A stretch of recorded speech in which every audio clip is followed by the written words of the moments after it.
to. Yeah, that's what all the Hinnemans and Carol Wilsons and all that stuff is doing on the table. I like this. Alright, go for it. Now, alright, I won't give you the PowerPoint slides first because I'm not done with that.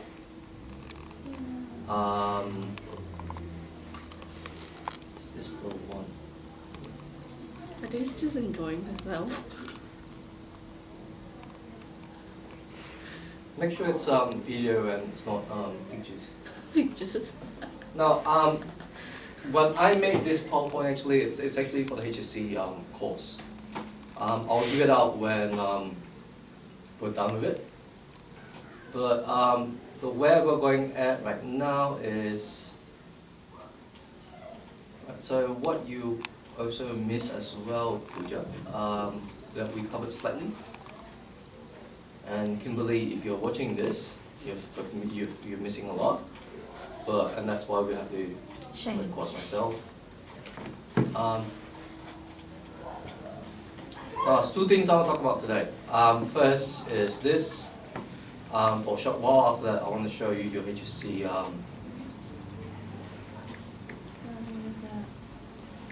assessment schedule. But anyway, we come back to system development life cycle. Now, it used to be called SDLC. Please, for the love of God, do not call it SDLC now, because it's now called SDC, System Development Cycle, because there's no life in it. Now, as I was saying, as I was explaining the last time, you understand the problem, you plan for it, you design your solution, you implement it, you test and evaluate, and after that, you send it out. It goes live and it goes to the next bit. So if you have got bugs, you understand what problem is there. After you plan to solve it, design your solution. And that's why it goes, it's a circular form, and that's why there's life in that. Now, given that we've advanced from software to apps, we've removed life because sometimes apps do not get support anymore. What happens is that you might find apps that go on the App Store, be it either Apple App Store, iTunes, or Google Play Store for very limited time. Now, there's no support, and that's why it's now called SDC. Okay, so there is a change, so not change in service, it's just called change in naming. So life cycle is now called system development cycle. So what happens is that if those apps are not, let's say it's not for long, so what happens is it only goes one cycle. So you test, evaluate, you maintain it, and after that you stop. That's it, because you're not making money. Now, this is traditional. Now, for systems development cycle, there's no agile or traditional. Okay. Now, the last lesson we've covered understanding the problem. So let's recap a little bit. So what does understanding the problem mean? Wait, what do you mean by, you just said it's traditional and then... No, so unlike project management whereby you have traditional and agile, systems development life cycle or cycle, there's It's no, just- yeah, It's just a cycle, which It's just a cycle. There's no change. okay. Yep. So it either goes like that until here, or it goes keeps going. So you can't go from understanding the problem to designing, you have to plan. Yeah, designing, you have to plan for it. Yeah. So you have to understand the problem first, you have to plan your solution, and then you design your solution and implement the solution. You test and evaluate your solution, and then you maintain it. Yeah. Now, not obviously, but sometimes there's no solution that's 100% bug-free. Someone somewhere might make a logical mistake, and therefore you have to go back and say, what's the problem then? And then it goes, that's why it's called a cycle. It's never ending. If you look at the software that's come out, let's take an example, Windows. It's been around since before you guys were born. Am I right? So before Bill Gates became a billionaire, so like Windows what, 3.1? Wasn't No. it XP? That's XP was way ahead. Really? So yeah. I didn't So know I think that. like the first floppy disk, it was on the big floppy disk that came out.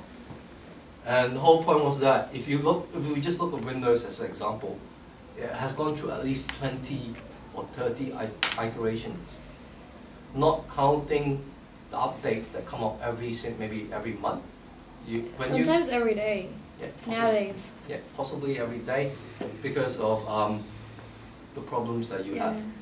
Okay, so just taking the example of Windows, it's gone through at least 100 iterations of that circle. Just going through that. Okay, so we talked about this bit you have to understand and memorize a little bit. So just UPDIT. So update. It's easy that way when you have a scenario. If you're given a scenario, it's easy for you to apply this.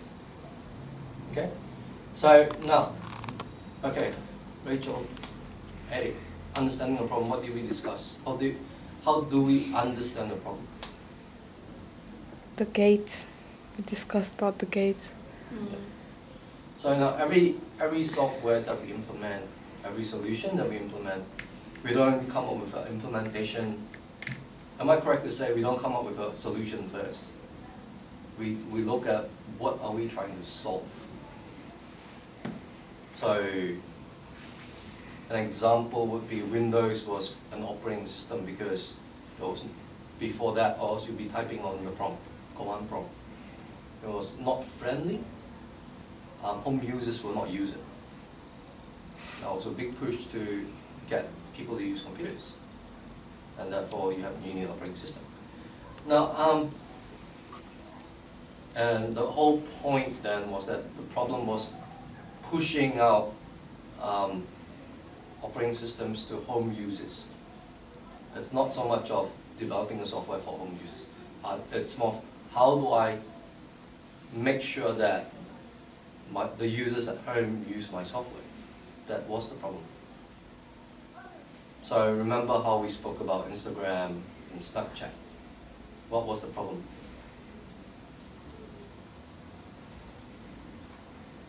It was how would I communicate with pictures and a limited number of words instantly using the latest technology, or mobile technology. So that's the problem, and that's how you solve it. Okay, so if you do not understand your problem, you won't have a good solution. Now, and that's key, because if you do not understand the problem, number one, your processes that we've talked about for previously is the ones that you've done for last 3 terms would not really relate well. Am I making sense? I know it's boring. I know it's boring going through the processes again. I know I've been drilling in your heads, but it's applicable. Yeah. We miss you, Kimberly. Mario, come back. Okay. No. So I think the last lesson we talked about understanding the problem. So we use Snapchat, Instagram as an example, and understanding the problem, like we're putting up new fences. Who should be able to come in? What might the solution be? That's exactly what we did. In the holidays, I went to how I went to the work experience thing. So they took us on the tour inside the opera house, and you have this headphones where you can listen to the tour guide, and it was very old technology. So we had to understand the problem, observe it, and go through it, and then we had to plan on how we'll fix the problem, and then design our product, and then implementing and testing wasn't done because we don't have the money to do it. Yep. So I did talk about the slight difference between IPT and STD. Is there music somewhere? Music. Yep. Totally. What? I can just hear very low music. Just close the door. It's fine. Okay. Anyway, so the more you understand the problem, and the better you can define your problem, the better your planning stage will be. Now, who are the people who goes and look at these problems? Now, can you pause the recording, please?